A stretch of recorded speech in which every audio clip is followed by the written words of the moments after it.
phenomenal is a word that I like to know. I never had the opportunity to live in a house that had running water in it until I went to the Navy. I never had the opportunity to live in a house that even had electricity in it until I was a senior in high school. Now we take it for granted. Very few, as you spend time in this community, you will find very few people my age that even has a high school education. They had to fight to get a high school education. Very, very rare is it anybody that had any college education. One of my first goals as when we started getting any money, we started putting money aside for education. We have one of the best education programs in the country. When our child gets 11 years old, we reserve $100,000 for that child to go to school. Now, and in addition to that, if they get their master's degree, before they spend that $100,000, we will finance all the expense it takes for them to further their education. So if they want to, I got a grandson who's going to graduate, going to get his master's at Florida State, 9th, I believe it is, of July.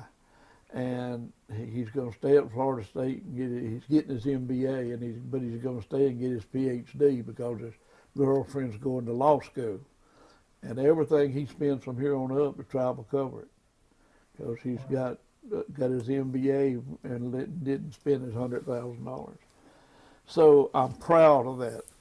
It's been a two-edged sword for us, though, that we've had to face. You give all these kids and you tell them you got to go to school. You ain't got no excuse. Here's the money. You can't use the excuse that your mother and dad used that they had to work for. You got money to go to school. As soon as they get that education, then they turn around and look at you as an elected leader and say, now what am I going to do? Where's my job? So we spent the first 20 years here doing community development. Now we're having to do economic development because they're looking to us to create those jobs, to use that education. It's a wonderful problem to have, but it gets real trying sometimes because they don't realize what we had to go through to get to the point where we could give them that $100,000.